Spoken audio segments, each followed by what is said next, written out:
Ladies and gentlemen, welcome to Ganpati मंदिर सांगली.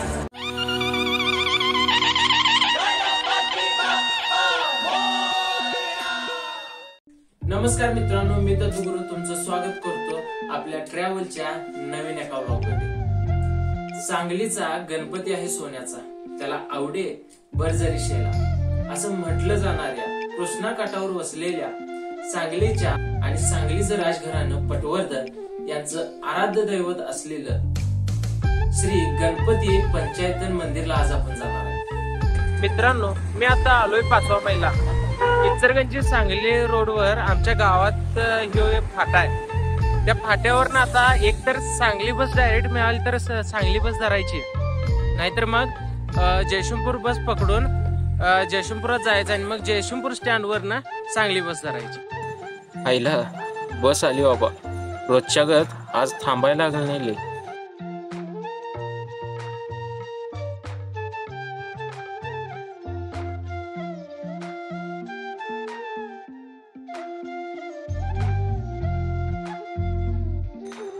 आईला आज नशीब आपल्यावर मेहरबान आहे वाटतं. लगेच बसा मिळाल्या.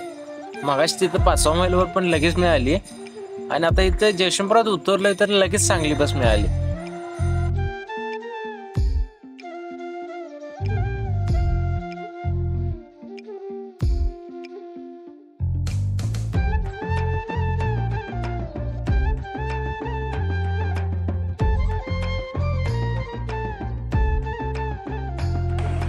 जस्ट आपण आता पोहोचलोय सांगली बस स्टँडवर. आता इथनं गणपती मंदिरचं अंतर 1 किलोमीटर आहे. मग इथनं काय चालत जायचं त्याचा काय विषय. चला तर जाऊया चालत. आता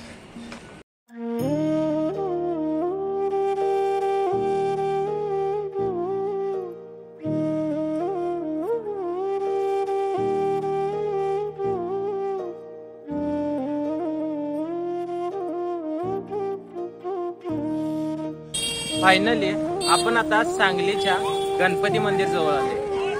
मगाशी येताना गुगल मॅप मुळे आपण रस्ता चुकलो. पहिला 1 किलोमीटर दाखवलं, नंतर मॅप आपोआप चेंज झाला आणि तिथनं 5 किलोमीटर पुढे दाखवलं आणि नंतर आता फायनली गणपती मंदिर जवळ आले. आता आज जाऊया, पहिला दर्शन घेऊया, नंतर सगळी माहिती घेऊ.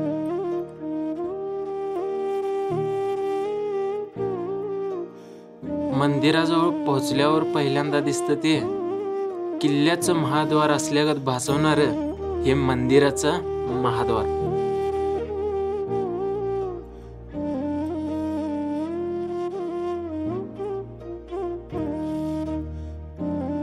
या महाद्वारातून आत गेल्यानंतर समोर येतो तो एक अविस्मरणीय नजारा.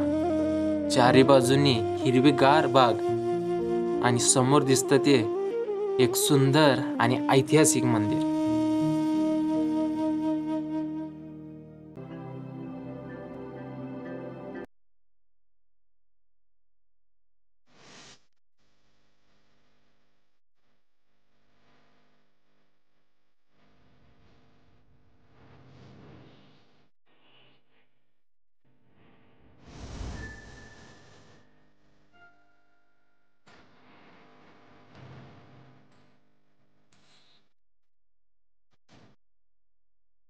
या मंदिरात प्रवेश केल्यानंतर दिसतं ते प्युअर काळ्या पाषाणानं बनलेल्या या मंदिराचं प्रशस्त असं सभामंडप.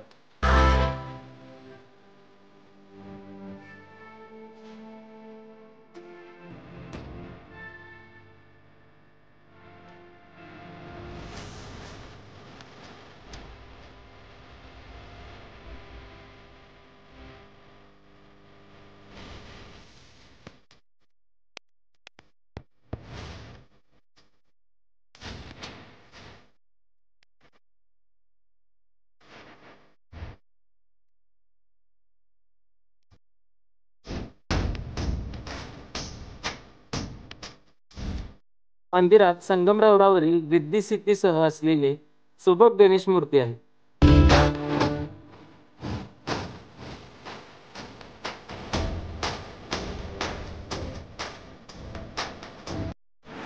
हे मंदिर किती वर्षापूर्वीच आहे? 180 वर्षापूर्वीचं. इथं भाविक रोज भरपूर संकष्टी जास्त येतात. संकष्टीला जास्त. जास्त येतात. हा. संकष्टी, गणपती उत्सव, माघी उत्सव त्या टायमाला जास्त येतात. हे मंदिर कोण बांधले?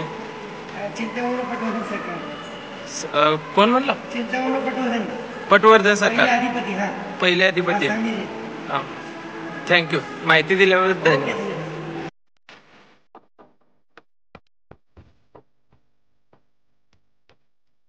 मुख्य मंदिराभोवती चिंतामणेश्वर, चिंतामणेश्वरी, सूर्यनारायण आणि लक्ष्मीनारायण अशी 4 मंदिर आहेत. या 4 व एक मुख्य मंदिर असे गणपती पंचायतन म्हणून ओळखले जाते.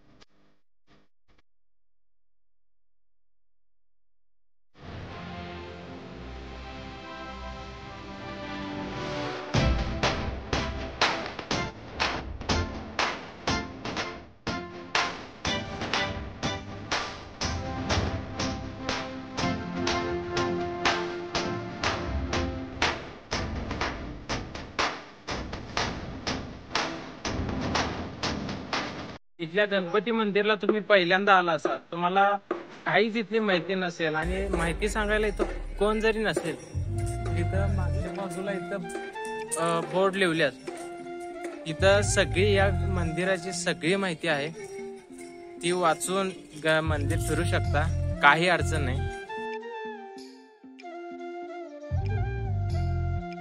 या मंदिरात फक्त सांगलीचे लोक किंवा ज्यांचं हे आराध्य दैवत आहे ते फक्त येत नाही, तर सांगलीच्या अनेक पर्यटन स्थळाप्रमाणे हे मंदिर सुद्धा एक पर्यटन स्थळ आहे. त्यामुळं खास हे मंदिर बघण्यासाठी लोक लांब लांबून येतात. मॅडम, तुम्ही इथं कधीपासून येत आहे? मी लहानपणापासून गणपती मंदिरात येते. आपल्या सांगलीचं आराध्य दैवत आहे.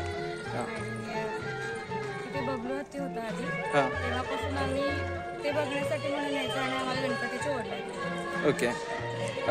इथं आल्यावर तुम्हाला कसं वाटतं? इथं सगळंच वातावरण खूप छान आहे, प्रसन्न आहे. इथं आल्यानंतर मन समाधान होतं. हे ठिकाण बघायसाठी बाहेर गावातून इतर टुरिस्ट वगैरे येतात का? हो, बऱ्याच ठिकाणचे लोक येतात, म्हणजे सांगलीच्या बाहेरचे येतात आणि सांगलीतही येतात. थँक्यू मॅडम, आम्हाला वेळ दिल्याबद्दल. Thank you so much. दादा, तुम्ही राहायला कुठं आहे? मी साताऱ्यामध्ये साताऱ्याचा. मग इकडं फिरायला कसं का? इकडे सांगलीला नातलगांच्याकडे आलो हा, की इकडे मंदिरला आवर्जून येतो भेट मंदिर पाहण्यासाठी. खास मंदिर पाहण्यासाठी. मंदिर पाहण्यासाठी गणपतीवर वडिलांचं नाव गणपती. अरे वा, छान. मग इथं आल्यावर तुम्हाला कसं वाटलं? प्रसन्न, मन प्रसन्न होतं, हा. समाधान वाटतं, हा. म्हणून तर येतो. इथला परिसर आवडला सगळा बघ. ओके, आम्हाला वेळ दिल्याबद्दल थँक्यू दादा. दादा, इथं कधीपासून येत आहे तुम्ही? तरी 1-2 वर्ष झाले असतील येतो. हा, मग इथलं परिसर, मंदिर बघून इथं कसं वाटते तुम्हाला? थांबायला वगैरे बसायला कसं वाटते? एकदम प्रसन्न आणि चांगली स्वच्छ जागा आहे. देवाची असल्यामुळे मन एकदम शांत होतं. हा. इथं भाविक भक्त जास्त येत असतील. ज्यावेळेस असतं त्यावेळेस समारंभ असतात. ओके, थँक्यू दादा.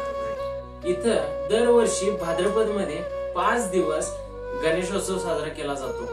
गणेश दुर्गातील दरबार हॉल मध्ये सुद्धा गणेशाची मूर्ती बसवली जाते. या गणेशोत्सवाला शाही रूप देण्यात आले आहे.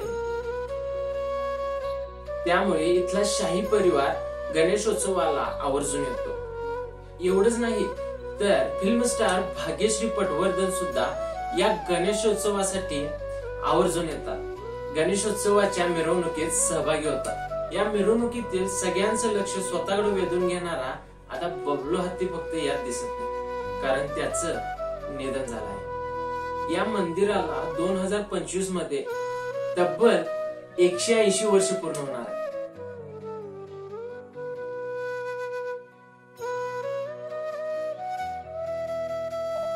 पावणे 200 वर्षानंतरही हे मंदिर अजून सुद्धा तेवढ्याच दिमागात उभं आहे. आणि सांगलीच्या सौंदर्यात अजून देखील भर टाकत आहे. ऐतिहासिक वास्तूचं रूप असलेले हे मंदिर अत्याधुनिक सोयी सुविधा आणि सजावटीनं आता आणखी सुंदर झालं आहे.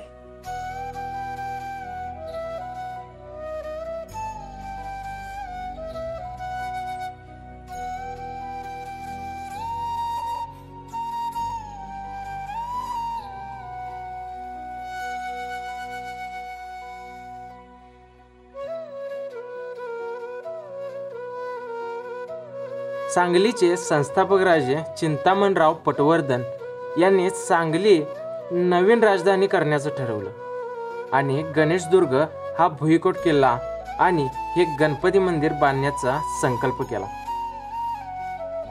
1801 मध्ये कृष्णाकाठावर गणेश मंदिराचं बांधकाम सुरू झालं. मंदिराच्या बांधकामासाठी मिरज किल्ल्यातील महादेवजी मंदिराचा नकाशा आणि ज्योतिबाच्या डोंगरातून काळा पाषाण आणला.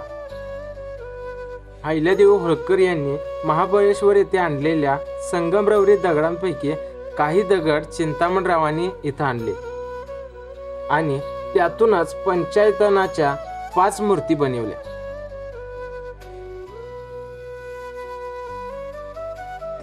मित्रांनो, इथला मंदिराचा परिसर एवढा भारी आहे, इथं बसल्यावर असं मनाला एकदम शांती वाटायला. सगळीकडे हिरवं मंदिर वगैरे, इथला सगळाच भाग एक नंबर गेला. एकदम असं शांत निवांत बसायला एकदम भारी आहे.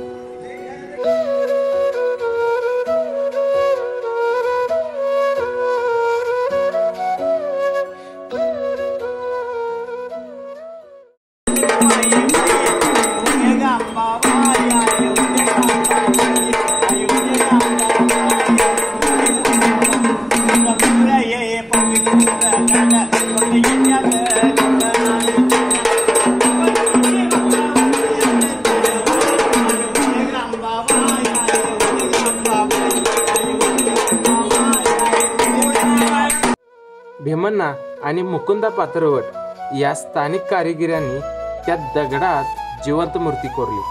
1845 मध्ये चैत्र शुद्ध दशमीला मंदिरात मूर्ती प्रतिष्ठापना व पूजा अर्चा विधी झाला.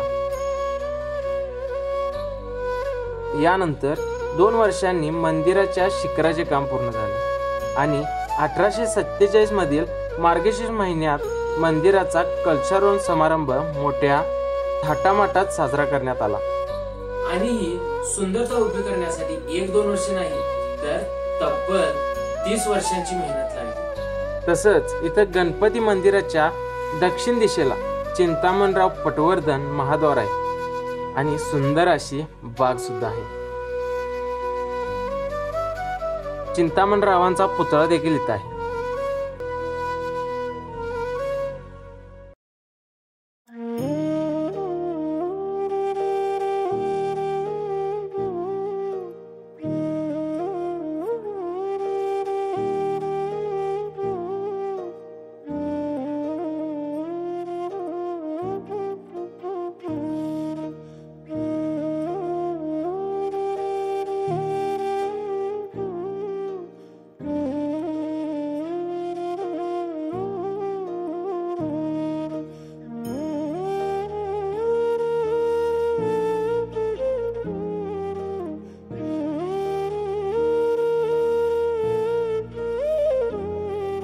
हे मंदिर मुंबईपासून 379 किलोमीटर, पुण्यापासून 237 किलोमीटर आणि कोल्हापूर पासून 46 किलोमीटरवर आहे. तुम्हाला जर इथं मुंबई पुण्यावरून यायचं असेल तर त्यासाठी मुंबई पुणे ते सांगली तुम्हाला रेल्वे मिळेल किंवा महामंडळ बस मिळेल. नाहीतर मुंबई पुणे ते कोल्हापूर तुम्हाला विमान मिळेल आणि कोल्हापूर मधून सांगली पर्यंत बसनं प्रवास करून येऊ शकता. आज हा आपला प्रवास इथपर्यंतच. आपला व्हिडिओ आवडला असेल तर नक्की लाईक करा, शेअर करा आणि आपले नवनवीन व्हिडिओ बघण्यासाठी चॅनलला सबस्क्राईब करा.